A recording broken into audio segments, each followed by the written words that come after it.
And so it's good to know that each of our chakra centers, each of the centers is the gateway between our animal nature, our human nature, and our divine nature. And we can choose to experience each of the chakra centers on each of those levels. And so, for example, the last chakra center we spoke about, the heart center, well, with the heart center, it can be deeply divided. You know, that's a very human or animalistic experience of the heart center. But the true nature of the heart is absolutely undivided.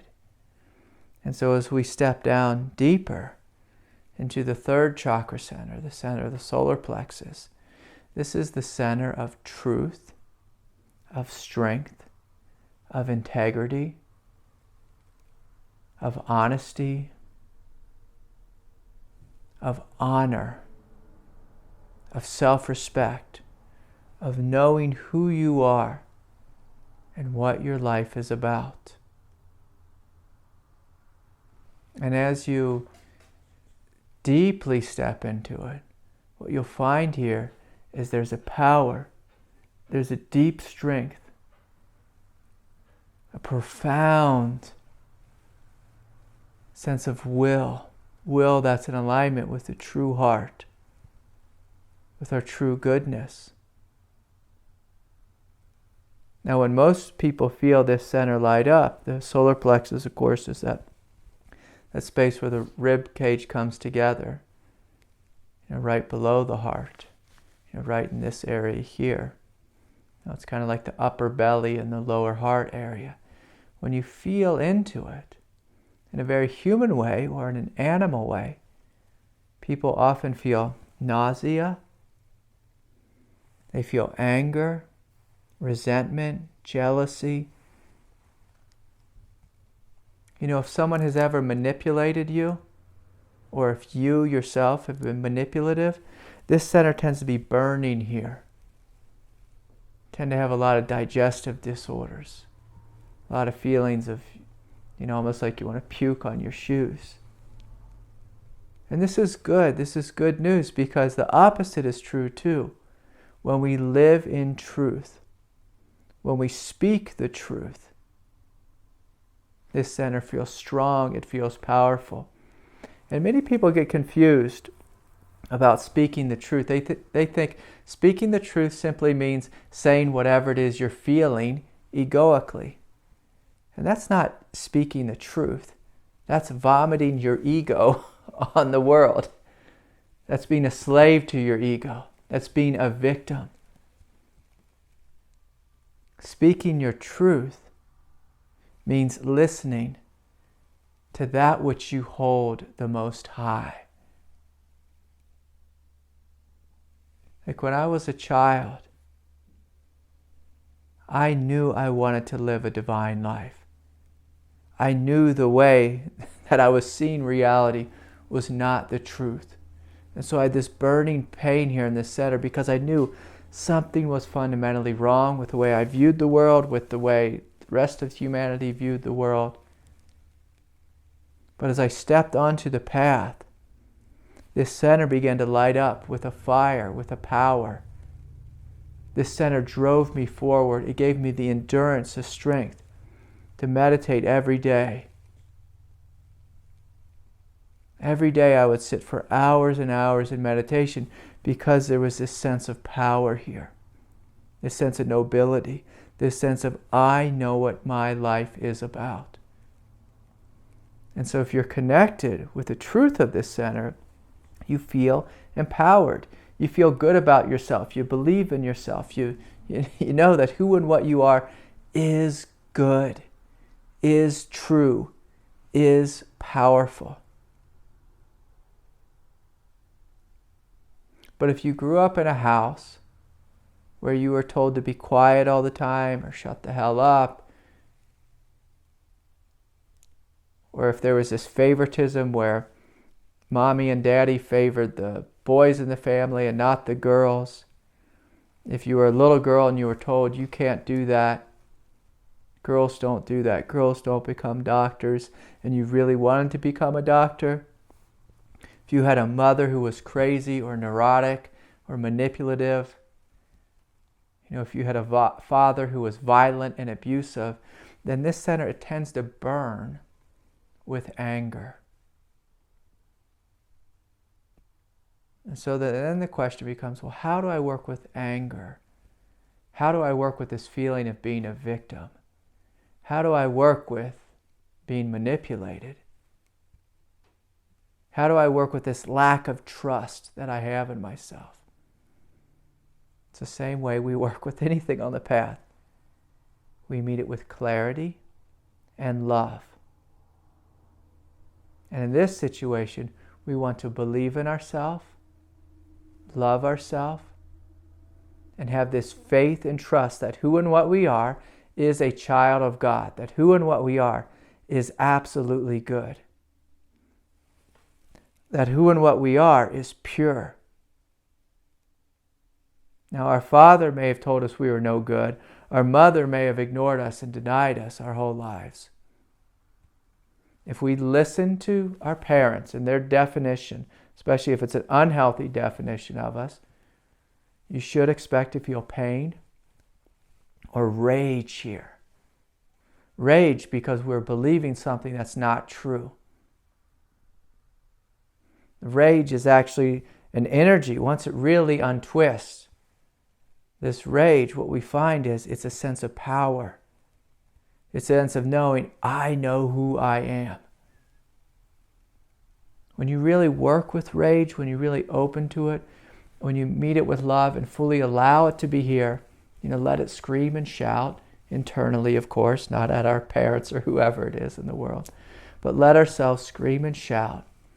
And we breathe a sense of love and hold that crying child within us. We teach ourselves we are worthy of love. If you sit with a child who feels unworthy long enough and love him or her, they feel worthy. They become worthy. You teach them they are worthy. Now, of course, every child is inherently worthy. Every being is inherently worthy because they are a manifestation of God. All of us are a child of God. This is our birthright. It's our birthright. And so through this doorway of unworthiness or rage or sadness, or sometimes we feel absolute despair here. And again, the teaching is the same. If it's despair, you sit with despair and you hold the hand of despair. And you love despair to death. You let that child know, that energy within you that feels despair, you let him or her know, you are worthy of my time, you're worthy of my attention, I will not give up on you. I will love you literally to death. When you love despair to death, despair turns into hope. When you love rage to death, rage turns into power.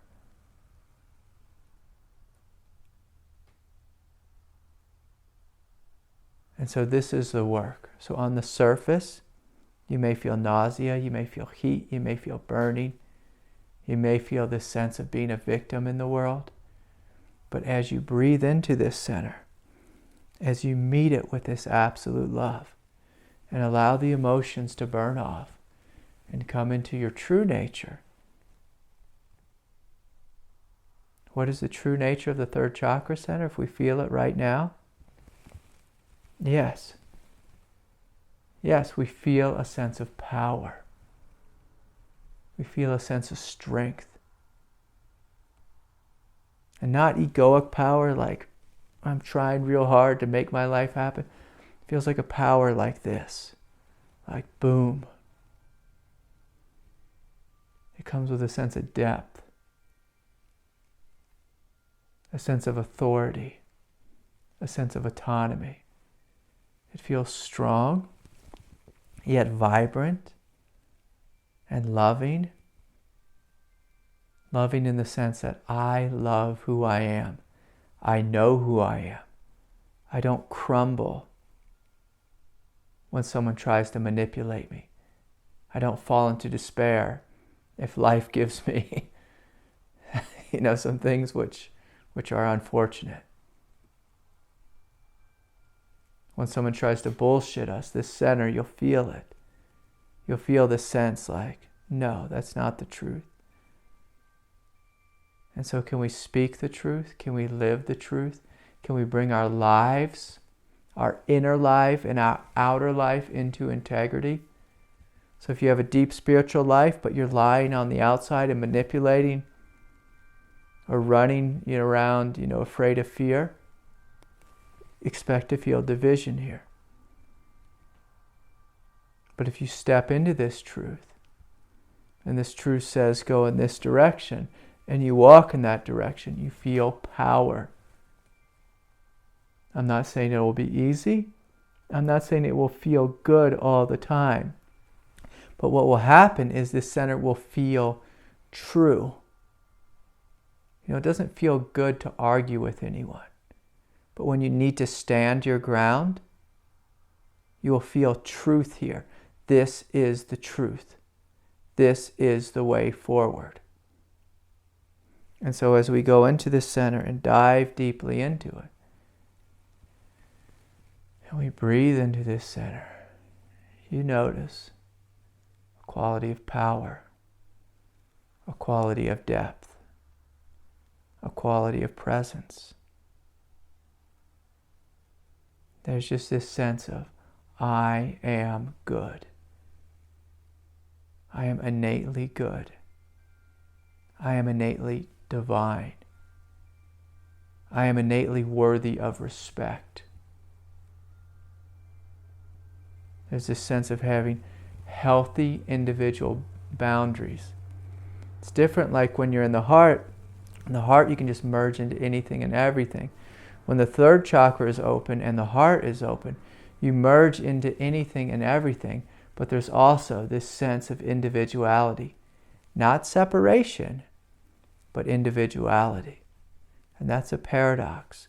And so you feel this sense of strength, this sense of power, while simultaneously this sense of love, this sense of truth, this sense of strength.